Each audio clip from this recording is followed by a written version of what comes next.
Quel est le lien entre libido et système nerveux? C'est un thème que je trouve bien trop peu abordé alors qu'il y a tant à dire et que nous sommes pratiquement tous concernés. Et d'ailleurs, si le thème de cette vidéo vous interpelle, je vous invite à me rejoindre dès maintenant dans mon programme 100% offert pour découvrir les miracles du nerf vague et passer de la souffrance à l'abondance. Alors revenons-en à notre sujet. Bien sûr que le sexe a un effet déstressant, que ce soit le rapport sexuel avec une autre personne ou la masturbation, on le sait, c'est prouvé scientifiquement.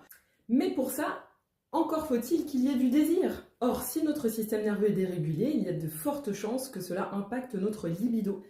Alors pourquoi? Tout simplement parce que quand notre système nerveux est dérégulé, qu'il est en mode survie, toute notre énergie est utilisée pour survivre et pas pour kiffer. Qu'on soit très clair, le système nerveux, notre plaisir, il s'en fout. Lui, ce qu'il veut, c'est notre survie. Donc le plaisir, c'est vraiment le cadet de ses soucis. Et c'est pour ça qu'à certains moments, votre libido peut être en baisse. Ça n'a rien à voir avec votre volonté et ça n'a peut-être aussi rien à voir avec votre partenaire.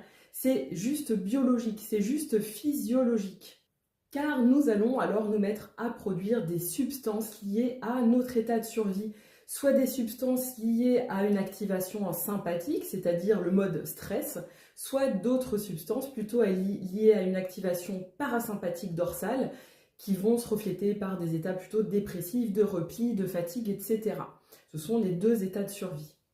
Ce qu'il faut aussi savoir, c'est qu'en cas d'activation en mode survie, toutes les hormones responsables du désir, de l'excitation, de la libido sont produites en moins grande quantité. Prenons le cas par exemple de la dopamine, qui est vraiment l'hormone du désir. Cette hormone-là, elle va être sécrétée en bien plus grande quantité quand notre système nerveux se trouve en sécurité. On va la sécréter beaucoup moins quand on se trouve activé en mode stress ou en mode figement, dépression. Et donc, biologiquement, notre corps a du mal finalement à se préparer au désir, à se préparer au plaisir. Il faut savoir également que quand notre système nerveux est en mode survie, ça va altérer tout notre monde intérieur. Ça va altérer totalement notre psychologie, nos pensées, notre perception du monde, notre perception de la vie. Et c'est comme si finalement nos pensées allaient être plutôt dirigées vers ce qui nous préoccupe, tourner en rond vers nos soucis, vers nos tracas, plutôt que vers des pensées liées à notre plaisir, à notre désir, à notre bonheur. Et tout ça, c'est bien normal puisque notre biologie conditionne notre psychologie. Et donc, dans ces états de survie, il est difficile de laisser de la place au plaisir, à la fête, à la joie, au rire. Je ne dis pas qu'on ne peut pas y laisser du tout de place, ça dépend du degré d'activation, bien évidemment, mais